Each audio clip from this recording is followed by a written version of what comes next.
Hello everybody, it's Charlie and welcome back to another video on the Chatting Leeds YouTube channel. Hope everyone's doing alright today as always. So then guys, it's time for your pre-match thoughts video ahead of Leeds United versus Brentford taking place at Elland Road tomorrow afternoon for a 2 o'clock kickoff. In a game that is must win for Leeds United. We've beaten Palace now, that's taken care of. This game against Brentford is even more crucial that Leeds United get the 3 points. I'm not accepting a draw in this one. We need to go out and we need to be convincing ahead of the next 4 games, which are extremely difficult afterwards. But just before I get into it, smash that like button, hit the subscribe button, hit the notification bell as well so that you're always aware of when I upload, and follow me on my social medias, which are in the description. So then, let's get into it properly then. Leeds versus Brentford, as I just said there, must win for me. I feel that the performance against Palace was good, but we still lacked something in the final third, especially with Tyler Roberts up front. Don't get me wrong, he had a good game, but he's just not that clinical, is he, in that number 9 role. Big team news ahead of this game, guys. We found out yesterday from Bielsa that Patrick Bamford and Luke Ayling are available for the game.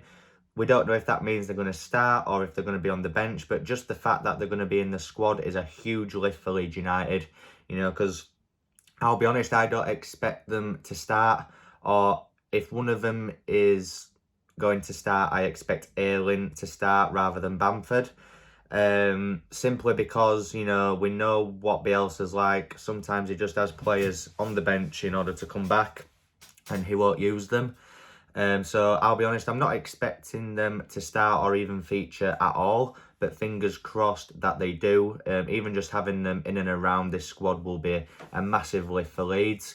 We'll touch upon Brentford then. So Brentford have had a very up and down start. They started off really well. I remember watching them against Arsenal when they beat Arsenal on the opening day. And I'll be honest, I was pleasantly surprised. I did not expect that. And then they actually went on quite a good run of games. I think they were unbeaten in the first few.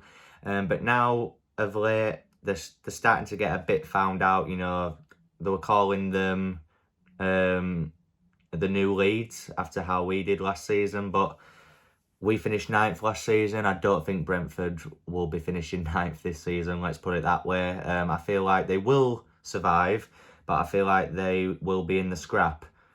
You know, Leeds United are not out of it yet. I feel like if we do beat Brentford tomorrow, then we'll be out of it for the time being, I think.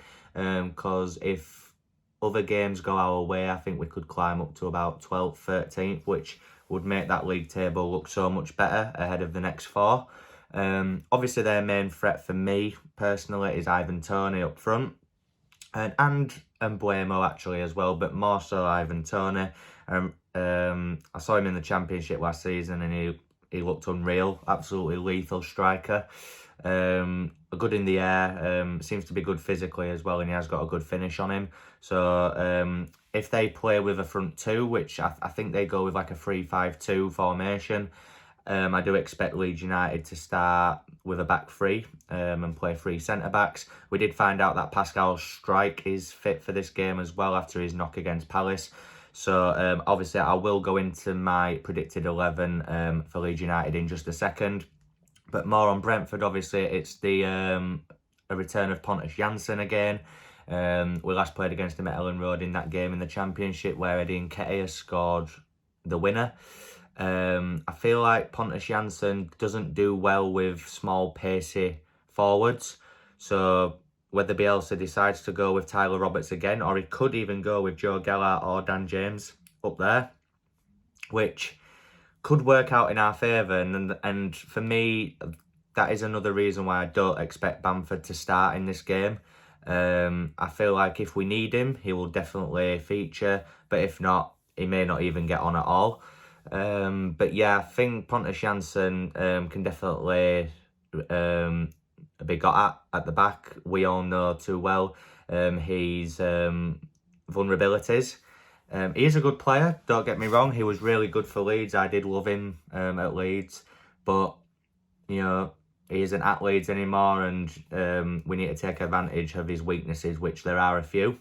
As I said, he can't cope with small, pacey forwards, so that's why I expect either Joe Gellart or Dan James to maybe start up top. But knowing Bielsa, he'll probably start Tyler Roberts because he did praise him quite a bit after the Palace game.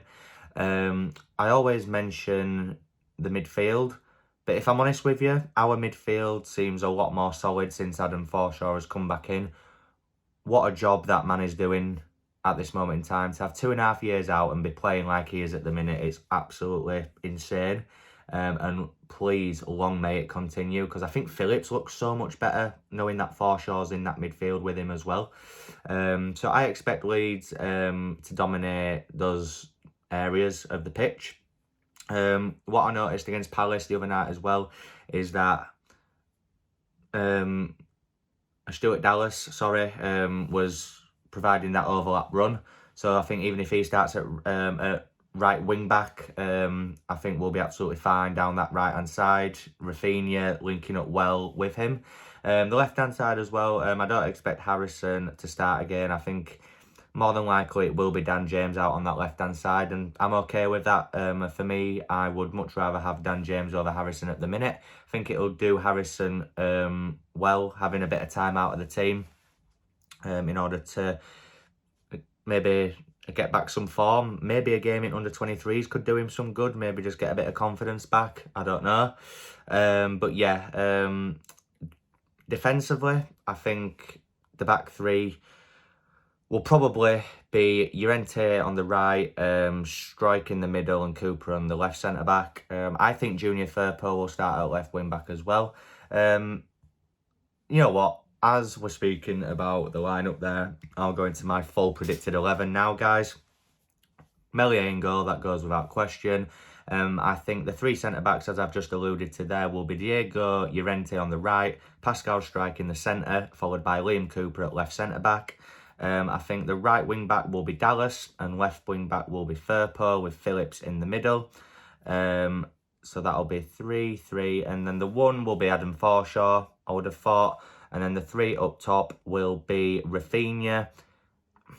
Pains me to say it, but I think he is going to go with Tyler Roberts again as the number 9, and then Dan James on the left.